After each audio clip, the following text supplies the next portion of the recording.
भारतीय अर्थव्यवस्था के क्षेत्र, भारतीय अर्थव्यवस्था के क्षेत्र। ठीक है, सबसे पहले जानो कि अर्थव्यवस्था होता क्या है।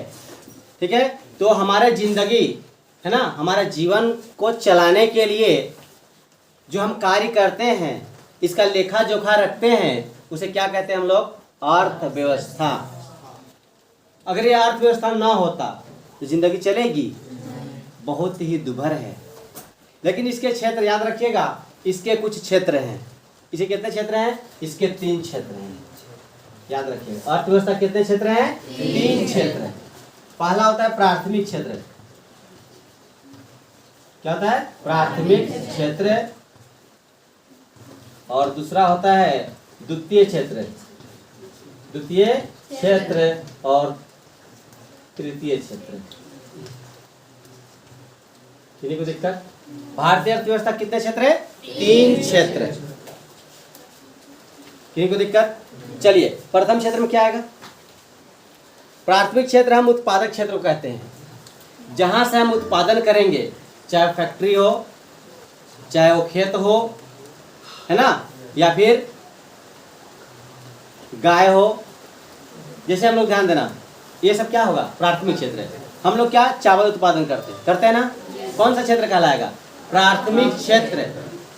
जहां सीधे क्या मिले हमें? उपज मिले, गाय दूध देती है, कैसा क्षेत्र हुआ? प्राथमिक क्षेत्र। कपास उगाना कौन सा क्षेत्र हुआ? प्राथमिक क्षेत्र। गन्ना उगाना क्या हुआ? प्राथमिक क्षेत्र। मिट्टी क्या होगा?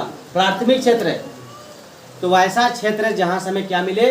उत्पादन मिले, उसे क्या बनाएंगे हम लोग? प्राथमिक क्षेत्र। द्वितीय क्षेत्र क्या होगा भैया? द्वितीय क्षेत्र में क्या हुआ? कपास प्राथमिक क्षेत्र हुआ। द्वितीय क्षेत्र में क्या होगा हम लोग? कपड़ा। कपास से क्या बनाएंगे? कपड़ा। कौन सा क्षेत्र होगा? द्वितीय क्षेत्र। गन्ना कतारी है ना, क्या बनेंगे? चीनी। कौन सा क्षेत्र होगा? द्वितीय क्षेत्र। ये उद्योग में ज्यादा बनते हैं। द्वितीय क्षेत्र इसको कहा जाता है औद्योगिक क्षेत्र भी। कौन सा क्षेत्र? औद्योगिक क्षेत्र। उदाहरण के तौर पर अगर मिट्टी है, मिट्टी से हम लोग क्या बनाए? ईटा बना ना भैया, उद्योग में बनता है। तो प्राथमिक क्षेत्र मिट्टी हो गया, और ईटा क्या हो गया? द्वितीय क्षेत्र। गन्ना क्या हो गया? प्राथमिक क्षेत्र। और चीनी चाहे गुड़ क्या हो गया? द्वितीय क्षेत्र, जहाँ पर उद्योग बनाता है उसको। अब हम लोग कपास उत्पादन करता है, किसान करता है ना, वो कौन सा क्षेत्र हुआ? प्राथमिक क्षेत्र है। लेकिन क्या होगा? कपास से क्या बनाना? कपड़ा बनाना है, कौन सा क्षेत्र होगा? द्वितीय क्षेत्र। तो इसलिए इसको औद्योगिक क्षेत्र भी कहा जाता है। किसके? अर्थव्यवस्था के। किनको समझने में नहीं आ रहा? दिक्कत हो रहा है क्या? तृतीय क्षेत्र क्या होगा भैया? अब हम लोग मान लीजिए चीनी बेचे ना, तो चीनी को लाने ले जाने के लिए कौन काम करेगा? परिवहन। ध्यान देना इधर, इसको सेवा क्षेत्र भी कहते हैं।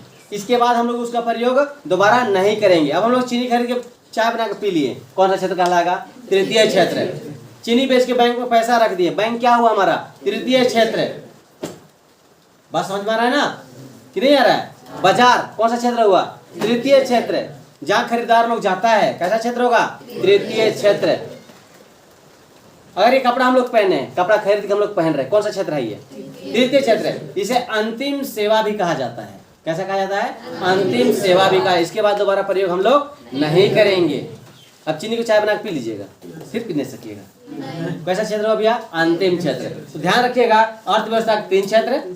एक ही उदाहरण पर देखिए, अर्थव्यवस्था कितने क्षेत्र? 3 क्षेत्र। कौन कौन? प्राथमिक क्षेत्र, द्वितीय क्षेत्र, तृतीय क्षेत्र। अब प्राथमिक क्षेत्र उदाहरण के तौर पर देख लीजिए, अगर हम गन्ना लगाए हैं तो कौन सा क्षेत्र हुआ भैया? प्राथमिक। अब गन्ना से क्या बना दिए? चीनी। कौन सा क्षेत्र? द्वितीय क्षेत्र। अब चीनी से हम लोग क्या कर दिए? पैसा, या फिर चाय बनाना, या फिर पैसे को काम बैंक में रखना, या गाड़ी से परिवहन एक दूसरे स्थान से दूसरे स्थान ले जाना, क्या कहलाएगा? तृतीय क्षेत्र। किनको समझने में दिक्कत? देख लीजिए इधर, ये क्या हुआ? ये गन्ना।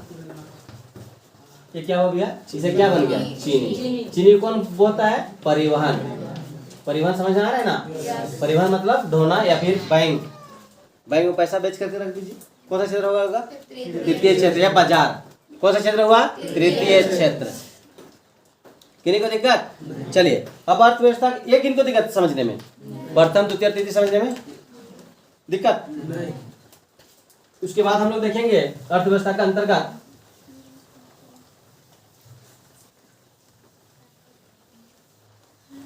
संगठित और असंगठित क्षेत्र। क्या देखेंगे भैया? संगठित, संगठित क्षेत्र और क्या है? असंगठित क्षेत्र। अब समझना बात को, कोई बड़ा चीज नहीं है, समझिए, ऐसे उदाहरण पर समझिए। संगठित क्षेत्र वैसा क्षेत्र को कहेंगे, देखिए यार, ठीक है, संगठित क्षेत्र वैसा क्षेत्र को कहेंगे जिसका काम करने की घंटा क्या होगा? निश्चित। वो उतना ही घंटा काम करेगा जितना घंटा उसका समय दिया रहेगा। दूसरा, इसकी रविवार की छुट्टी होती है। संगठित क्षेत्र का क्या होती है भैया? रविवार की छुट्टी होती है। इसका वेतन और भत्ते और पेंशन मिलते हैं। किसके? संगठित क्षेत्र के। किन्हीं को दिक्कत? संगठित क्षेत्र क्या होते हैं? ये अपना अधिकार या इसका वेतन भत्ते क्या होंगे? बढ़ेंगे। जैसे संगठित क्षेत्र में क्या होगा? सरकारी कर्मचारी हो गया ना, डॉक्टरों, शिक्षक जो सरकारी शिक्षक होंगे, फैक्ट्रियां, फैक्ट्री में मिल मजदूर लोग होगा, उसका संगठित क्षेत्र होगा। होगा कि नहीं होगा?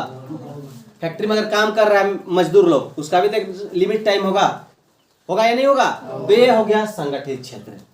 असंगठित क्षेत्र वैसा क्षेत्र है जिसका रविवार को छुट्टी नहीं होगी, है ना, जिसको काम करने कि घंटे निश्चित नहीं होंगे, जिसको वेतन भत्ते और रिटायरमेंट पेंशन नहीं मिलेंगे, उसे असंगठित क्षेत्र कहते हैं। जैसे किसान, समझ में आ रहा है ना? मजदूर, मजदूर को 2 घंटा 4 घंटा करवा लेता आदमी।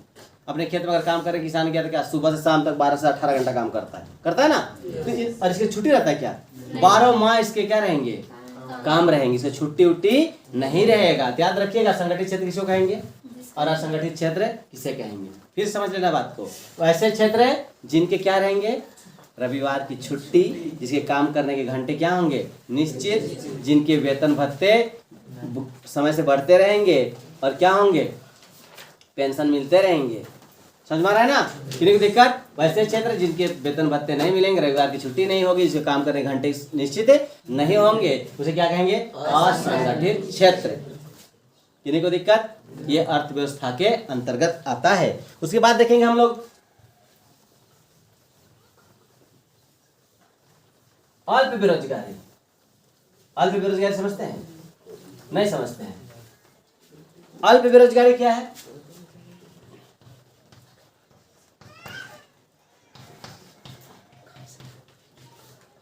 इसके अंतर्गत आपको देखना है अल्प बेरोजगारी। अल्प बेरोजगारी क्या भैया?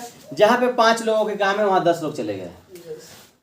किसान के काम होता है, अगर कभी खेतों में काम करना पड़ता है तो क्या करना पड़ता है? एक खेत है और वहां पे 4 आदमी जरूरत, लेकिन पूरे परिवार के लोग गए 8 आदमी। काम को दिन भर करना था, लेकिन काम कितने घंटों में हो गए? 2 घंटे से 3 घंटे में काम खत्म। तो वैसे काम को क्या कहा जाएगा? अल्प बेरोजगारी। उसके बाद दिन भर लोग क्या रहेंगे? फ्री रहते हैं ना। तो ऐसे क्षेत्र, ऐसे लोग क्या कहेंगे? अल्प बेरोजगारी। ये कहाँ होता है ज्यादा? कृषि क्षेत्र में। क्योंकि कृषि में अगर मान लो किसान के घर में मान लो 4 आदमी है ना, उसका दिन भर का काम अकेले है, लेकिन सारे लोग कहाँ चले गए? खेत पर। तो दिन भर की जगह कितने घंटे में हो गया? 4 घंटे में काम खत्म। बाकी लोग सभी क्या हो गए? फ्री हो गए। तो ऐसे बेरोजगारी क्या कहा जाएगा? अल्प बेरोजगारी। अब इसको दूर करने के लिए सरकार ने क्या लगाया था? मनरेगा। मनरेगा, मनरेगा कब चालू हुआ था भैया? 2005 को। कब चालू हुआ था? 2005 को। मनरेगा महात्मा गांधी क्या है? क्या है ये? मनरेगा क्या है? महात्मा गांधी ग्रामीण राष्ट्रीय रोजगार योजना। समझ गए ना? इसके देखिए मनरेगा क्या है? सबसे पहले आप जानिएगा कि 2005 में चालू हुआ था। इसके अंतर्गत क्या होगा? हर एक परिवार को क्या दिया जाएगा? साल में 100 दिन का रोजगार दिया जाएगा। कितने दिन का? 100 दिन का। और अगर वो बेरोजगार है तो बेरोजगारी भत्ता दिया जाएगा और उसको 5 किलोमीटर के अंदर में क्या किया जाएगा? काम दिया जाएगा। ये लगभग 200 जिला में पहली 2005 में चलाया गया था। इसका नाम रखा गया था नरेगा। ठीक है, क्या नाम रखा गया था? नरेगा, लेकिन इसका नाम बदल क्या रखा गया? मनरेगा। इसमें फायदा क्या होगा कि जिनको काम नहीं मिल रहे हैं, ठीक है, साल में उसको कितने दिन मिलेंगे? 100 दिन। किनको? जो नरेगा में काम करेगा उनको।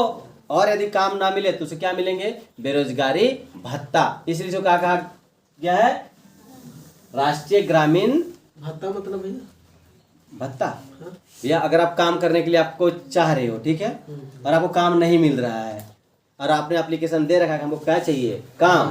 तो आप नहीं काम मिल रहा है आपको और आप काम करना चाह रहे हैं, तो सरकार इसके लिए क्या करेगी? आपको वेतन देगी। वो पूरा वेतन नहीं होगा, क्या होगा?